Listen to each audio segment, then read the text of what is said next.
may have been overwhelmed by just circumstances outside of our control. You can think of people in a storm, in a hurricane, something like that.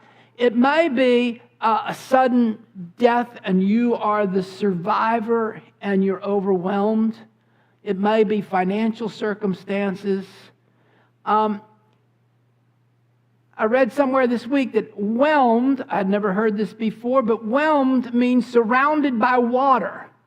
And overwhelmed means like you're drowning. And sometimes we feel like we're just drowning in what life has thrown at us. The psalmist who wrote Psalm 130 kind of conveys this. Someone who is overwhelmed and is turning to God and saying, God, help me. Help me out of my circumstances. By the end of the psalm, the person who wrote that is confessing that no matter what's going on, God is their foundation. And because God is a forgiving God and a loving God, everything eventually will turn out all right.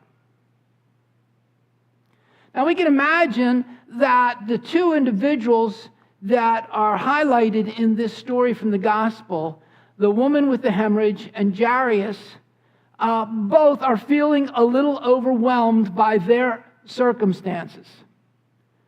The woman who's been fighting this for 12 years, who has sought help from all different kinds of places and exhausted all of her resources in